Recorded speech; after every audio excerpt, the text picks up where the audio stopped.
Brought to you by Ford and your North Texas Ford dealers. Ford is the best in Texas. It is Dallas Cowboys Executive Vice President Stephen Jones. Good afternoon, sir. Good afternoon, guys. I know we got a lot to talk about on the game front, but real quick, I just wanted to get your thoughts on, dedicating the National Medal of Honor Museum, having all of the National Medal of Honor representatives out there. What did that mean to you? And then we'll get to the game.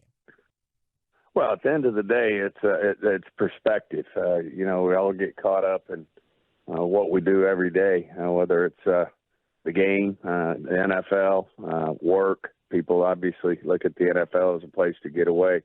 What these men have done to protect our country and do things that just aren't natural in terms of putting yourself in harm's way for your fellow troop members and putting your life at stake. It's all about perspective, and how lucky we are to have these men who have, as I said, put themselves in harm's way and risked their lives to make our country what it is today. And that's why we're so supportive of it. We think it's going to be so special there in Arlington. My sister Charlotte has just really done an amazing job of going around the country, for that matter, the world, and getting people to donate their money. And I think it's going to be a gem for North Texas in terms of something that people, can go there and learn about leadership qualities, learn things of that nature. But I do think it's just going to be a special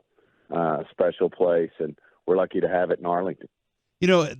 I've read a story earlier in the season too that Dak, was working with some former military. Some of your offensive guys were working with some former military to kind of put them in a different mindset of communication and things like that.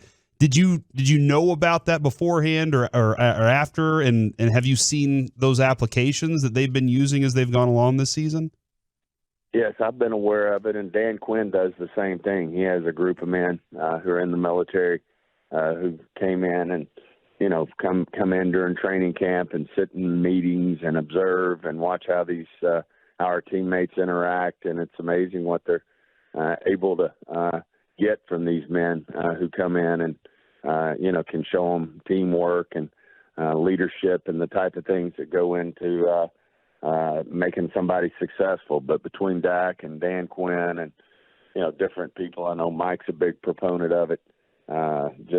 Think it's got a special place in our country for people to team build and build leadership qualities. It's just a huge plus in my mind for anything, whether it's in any business, not just sports, but business in general. I know they're both good players individually, but just how special is the connection between Dak and CeeDee Lamb? Well, you see it just coming together right before our eyes over the last 3 weeks. I think CD now is the first player in NFL history to put 3 games in a row back-to-back of 10 catches and 10-plus catches and 150-plus yards. So, obviously, I think everybody's really, gelling and starting to execute in terms of what Mike McCarthy wants out of this offense. And, you're really starting to see it. And I think as these things start to come together, all it does is give us open up other opportunities for some of our other players. So I think they're going to feed on one another. I think it'll be a big plus as we move forward. You can see people are getting really comfortable in what we're doing. And like I said, I think we will continue to build as a team. Obviously a big win yesterday, a dominating win for us. And, we just have to build on that.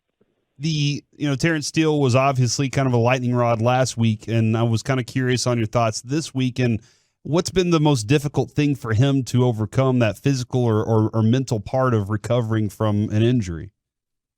Well, he's mentally tough, and I think he understands what he's going through. I think we got the best in the business, and Britt Brown on the rehab, and Jim Maurer and how they take care of our players. And, it's just getting your hands around it. I mean, Terence is a mentally tough guy.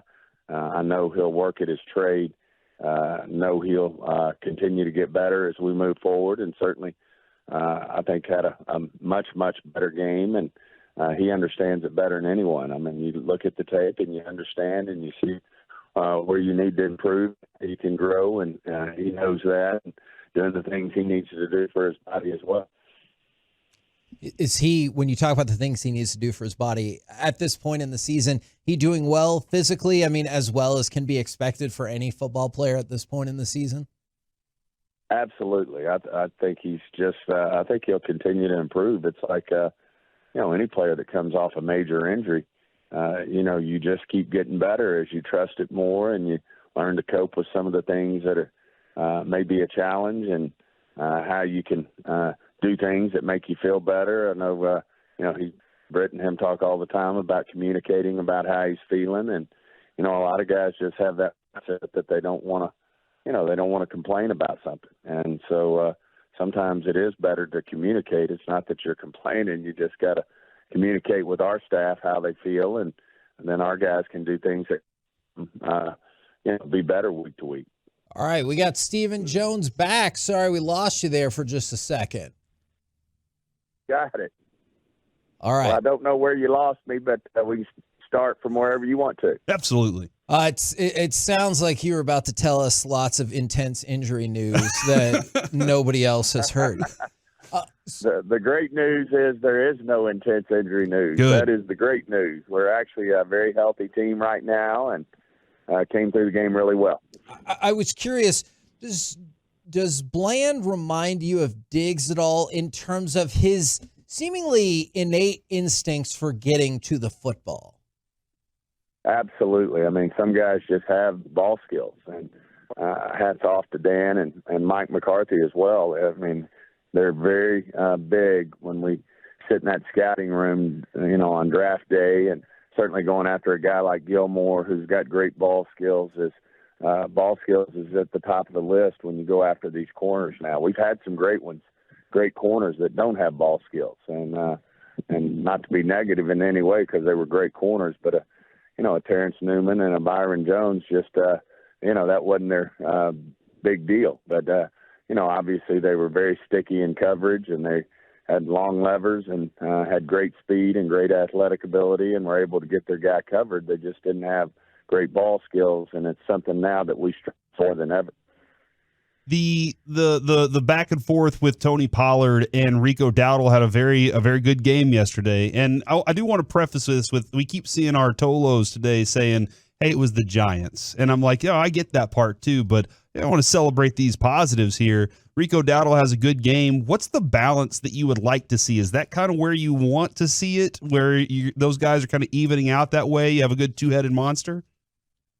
Well, I think this thing will evolve, and, as it moves forward, we'll find just the right mix. But certainly Rico is deserving to touch the ball.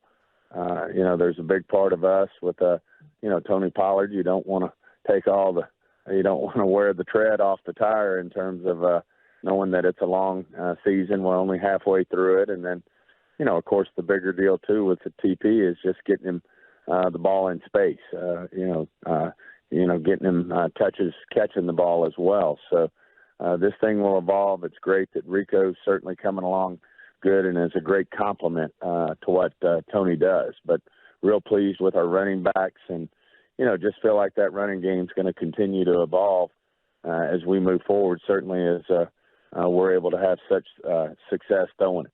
Do you get the sense that Pollard, both physically and mentally, is back to where he was pre-injury? Because obviously that can take some time.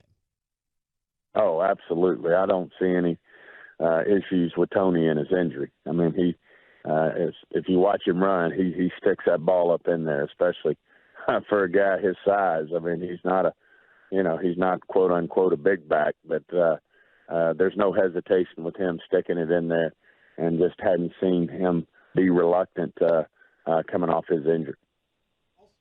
Also, the Fox broadcast was very they were loving the Dak Prescott time right now, and I think MVP was kind of coming out of some of their discussions yesterday.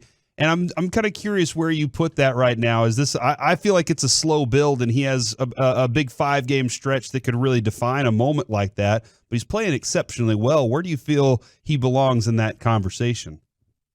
Well, I think he's playing as well as anybody right now. My hat's off to him. I think our team in general, San Francisco game was an eye opener, and I think ever since that game, we've just continued to get better week in and week out. It was a tough loss there in Philly, but felt like we moved the ball well and felt like we gave ourselves every opportunity to win that game. We just didn't make the big play when we had to, but that's going to come. And just feel like this team has continued to evolve. There's a lot of football left.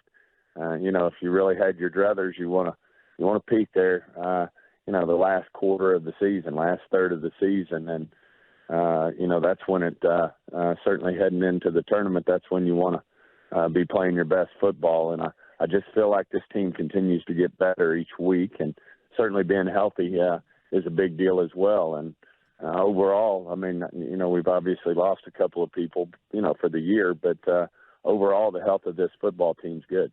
You said if you had your druthers, what would be the next evolution of this team? Like, what do you still want to see improve or change? Well, I just think you just got to continue to execute at the next level. Obviously, a lot of people want to say that we can be better running the football, and I think we will. I think as we continue to loosen them up like Dak and CD and his weapons and the things we're doing, throwing the ball, I think that running game will evolve into a successful running game. I think we run it good, but we can certainly be better. And, and then the other thing is we're coming along, and, people may say, well, it's, a particular opponent, but I do think we continue to improve in the red zone, and I think that'll only get better.